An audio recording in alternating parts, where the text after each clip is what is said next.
The snow has not stopped falling for 3 days. Drifts reach halfway up the cottage door. The wind pushes through gaps in the wooden shutters, carrying cold that settles into everything. The stones, the straw bedding, the bones of everyone inside. A family of 7 sits close to the hearth. The fire is small. Wood must be rationed. There are still 2 months of winter ahead, possibly 3. No one knows exactly when the thaw will come. Outside, the world is silent and white. Nothing grows. Nothing moves. The nearest market is a day's walk in good weather. Impossible now. The roads are buried. Even if they could travel, there would be little to buy. Every family is in the same position. And yet, in the corner of this cottage, there is a wooden barrel packed with salted pork. Hanging from the rafters, dark strips of dried fish sway gently in the smoke rising from the fire. Beneath the floor, in a shallow cellar dug into the cold earth, turnips and cabbages sit in quiet darkness, preserved by temperature and patience, in ceramic crocks sealed with fat, potted meat weights. In clay jars, vegetables swim in brine, transformed by fermentation into something that will not spoil for months. A wheel of hard cheese, made in autumn, grows more flavourful with each passing week. This family will survive the winter, not because they are lucky, not because they are wealthy, but because they understood something about food that we have almost entirely forgotten. Welcome to the Medieval Advantage. I'm glad you're here. On this channel, we explore the knowledge our ancestors carried, practical wisdom developed over centuries of survival that modern convenience has quietly buried. Not because the past was perfect, but because some things were understood then that we desperately need to remember now. Today, we're examining one of the most fundamental challenges humans have ever faced. How do you keep food from rotting when there is no refrigeration, no plastic packaging, no global supply chain delivering fresh produce every morning? How do you feed a family through 5 months of winter when nothing grows and nothing can be hunted reliably? How do you store the abundance of autumn so that it sustains life through the scarcity of February? For most of human history, these were not theoretical questions. They were matters of life and death. Get them wrong, and your family starved. Get them right, and you survived to see another spring. Medieval people got them right for centuries, and the methods they developed were not primitive. They were not desperate improvisations. They were sophisticated biological interventions that we are only now beginning to understand scientifically. Let's begin by addressing what you probably believe about medieval food. The common image is grim. Rotten meat disguised with spices, mouldy bread eaten out of desperation, starvation lurking constantly, peasants surviving on scraps while lords feasted. This picture is largely wrong. Yes, famines occurred. Yes, bad harvests brought genuine suffering. But the average medieval family was not stumbling through winter, hoping to find something edible. They were drawing on preserved stores that had been carefully prepared months in advance. Food preservation was not an afterthought. It was one of the central organising activities of medieval life. The rhythm of the entire year revolved around it. Spring meant assessing what remained from winter and beginning to plan for the next. Summer meant tending crops and animals that would eventually need to be preserved. Autumn was the great harvest, weeks of intense labour transforming fresh abundance into stable stores. Winter was the consumption of what had been saved. Every season served the others. Nothing was wasted. Nothing was left to chance. This was not ignorance. This was intelligence applied to survival. Consider drying, perhaps the oldest preservation method humans have ever used. When you remove water from food, you remove the environment that bacteria and mold need to grow. Dry food doesn't rot because there's nothing for decay to feed on. Medieval families dried everything they could. Fish caught in summer was split, salted lightly, and hung in the wind and sun until it became hard and leathery. Meat was cut into thin strips and dried over low fires or in the open air. Fruits were spread on wooden racks in late summer, slowly concentrating their sugars as moisture evaporated. Herbs were gathered at their peak and hung in bundles from rafters, preserving not just flavour, but medicinal properties that would be needed when winter illnesses arrived. The dried foods of autumn became the stable foundation of winter eating. They required no special storage. They didn't spoil. They could be rehydrated with water or added directly to soups and stews. This wasn't a backup system. This was the system. Smoking worked on similar principles, but added another layer of protection. When meat or fish was exposed to wood smoke for extended periods, several things happened simultaneously.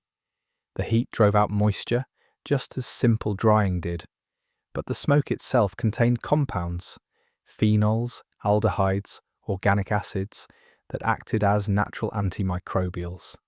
These compounds penetrated the surface of the food, creating a barrier that resisted bacterial growth. The smoke also deposited a thin coating that further protected against contamination. Medieval smokehouses were simple structures, but the process happening inside them was sophisticated chemistry. The families using them didn't understand the chemistry, but they understood the results. Properly smoked meat lasted months. Properly smoked fish could last a year or more. And unlike modern artificial preservatives, smoking added flavour that made preserved foods genuinely enjoyable to eat. This wasn't survival rations to be choked down miserably. This was food that people looked forward to. Salting was perhaps the most important preservation method of all. Salt draws moisture out of food through osmosis. When you pack meat or fish in salt, water migrates out of the cells and into the salt, leaving behind an environment too dry and too chemically hostile for bacteria to thrive. Medieval families understood salt as something precious, not merely a seasoning, but a survival tool. Salt was traded across vast distances. Wars were fought over salt deposits, taxes on salt-funded kingdoms. This wasn't superstition or cultural obsession. It was recognition of biological reality. A pig slaughtered in November could feed a family through March if properly salted. The meat was layered in barrels with generous amounts of salt, pressed down to remove air, and sealed. Over weeks, the salt penetrated deeply, transforming fresh pork into something that would remain stable for months. Salt cod became a staple across Europe precisely because it could be transported and stored almost indefinitely. Fishing communities preserved their catch in salt, then traded it to inland regions that had no access to fresh fish. This wasn't just preservation, it was the foundation of medieval trade networks. The same principle applied to vegetables. Cabbage layered with salt became sauerkraut. Cucumbers became pickles. The salt created conditions where beneficial bacteria could thrive, while harmful bacteria could not. Which brings us to fermentation, a process that medieval people used constantly without understanding the microbiology behind it. When you ferment food, you're not simply preserving it, you're transforming it. Beneficial bacteria, primarily lactobacillus species, consume sugars in the food and produce lactic acid as a byproduct. This acid lowers the pH of the environment, making it inhospitable to the bacteria that cause spoilage and disease. But fermentation does something else remarkable. It increases the nutritional value of food. Fermented vegetables contain more bioavailable vitamins than their fresh counterparts. The fermentation process breaks down compounds that inhibit nutrient absorption. It creates beneficial bacteria that support digestion and immune function. Medieval families eating sauerkraut through the winter weren't just avoiding starvation. They were consuming something that actively supported their health, probiotics and enhanced nutrition in an era when those terms didn't exist. The same principle applied to dairy. Fresh milk spoils within days, but transformed into cheese, it lasts months. Transformed into hard-aged cheese, it lasts years. The fermentation and aging process concentrated nutrition, developed complex flavors, and created shelf-stable protein that required no special storage conditions. A wheel of cheese made in September was still perfectly good in April. often better, as aging developed deeper flavors. Medieval people didn't know about lactobacillus or pH levels, but they knew that certain processes applied consistently transformed perishable food into stable food. They refined these techniques over generations, passing knowledge from parent to child, perfecting methods through centuries of accumulated observation. This was empirical science before the term existed. Root cellars represented another form of preservation intelligence, using the earth itself as a refrigerator. Below a certain depth, ground temperature remains remarkably stable year-round. In northern Europe, this meant temperatures cool enough to slow decay, but warm enough to prevent freezing. Medieval families dug cellars beneath their homes or into hillsides. They stored root vegetables, turnips, carrots, parsnips, beets in these cool, dark, humid environments. Cabbages hung from the ceiling. Apples were laid carefully on straw-lined shelves, not touching each other to prevent rot from spreading. These weren't random storage spaces. They were carefully managed environments. Too dry and vegetables shriveled, too wet and mold grew, too warm and decay accelerated, too cold and frost destroyed everything. Managing a root cellar required attention, knowledge, and regular monitoring. But done correctly, it extended the harvest by months. Fresh vegetables in January, pulled from the earth in September. Fat preservation offered yet another approach, one that modern people have almost entirely forgotten. When you submerge cooked meat in fat, whether lard, butter, or the animal's own rendered fat, you create an oxygen-free environment. Bacteria need oxygen to grow. Seal meat under fat, and decay simply cannot occur. Confit was the classic expression of this technique. Duck or goose was salted, then slow-cooked in its own fat, then stored in crocks with the fat poured over to seal it completely. The meat remained tender and flavorful for months. Potted meat followed similar principles. Cooked meat was pounded fine, packed into small pots, and sealed with a layer of clarified butter. These could be stored in cool cellars and drawn upon throughout winter. The fat didn't just preserve, it nourished. In an era when calories were precious and winters demanded enormous energy expenditure just to stay warm, fat was survival fuel. The same substance that protected the meat from the decay provided essential nutrition when consumed. Nothing was wasted. Nothing served only one purpose. This brings us to perhaps the most important insight about medieval food preservation. It was never a single method. It was a system of overlapping redundancies. A family didn't rely solely on salted meat, or only on dried fish, or exclusively on fermented vegetables. They employed every method available to them, creating multiple layers of food security. If the salted pork developed problems, there was still smoked fish. If the root cellar grew too warm during an unusual thaw, there was still cheese. If one barrel of sauerkraut spoiled, others remained sound. This redundancy wasn't inefficiency, it was intelligent risk management. Modern food systems operate very differently. We rely on single points of failure, electricity-dependent refrigeration, just-in-time delivery networks, centralized processing facilities. When these systems work, they work magnificently. When they fail catastrophically. The medieval approach sacrificed some convenience for resilience.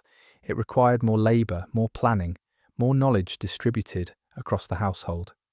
But it could absorb shocks that would devastate our current systems.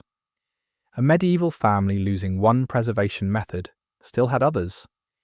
A modern family losing electricity loses everything in the refrigerator within days. This is not an argument against modern technology. Refrigeration has improved food safety enormously. Global supply chains have made diverse nutrition available to billions of people. These are genuine advances. But advances in convenience are not always advances in resilience. And resilience is what matters when systems fail. There is something else, worth considering as we reflect on these preservation methods. They required patience. They required observation. They required a relationship with food that extended across seasons, rather than ending at the point of purchase. Medieval families understood where their food came from because they raised it, harvested it, and preserved it themselves. They understood how decay worked because they watched it constantly and fought against it. They understood seasonal rhythms because their lives depended on aligning with them. We have largely lost this knowledge, not because we're less intelligent, but because convenience has made it unnecessary for daily survival. But unnecessary is not the same as unimportant. Let's return to that cottage in northern France, January 1347, snow still falling, wind still pushing through the shutters. The family gathered around the small fire is not afraid. They are cold, yes. They are tired of winter, certainly, but they are not wondering where their next meal will come from. They know exactly where it will come from. The barrel in the corner, the fish hanging from the rafters, the vegetables in the cellar beneath their feet, the cheese aging slowly in the coolest part of the house. They will survive this winter, as their parents survived winters before them, as their children will survive winters after them. Not through luck, not through desperation, but through knowledge carefully accumulated and faithfully applied. Through understanding that survival is not a matter of hoping for the best. It is a matter of preparing for the worst while conditions still allow. This is the medieval advantage that modern life has quietly erased. Not superiority.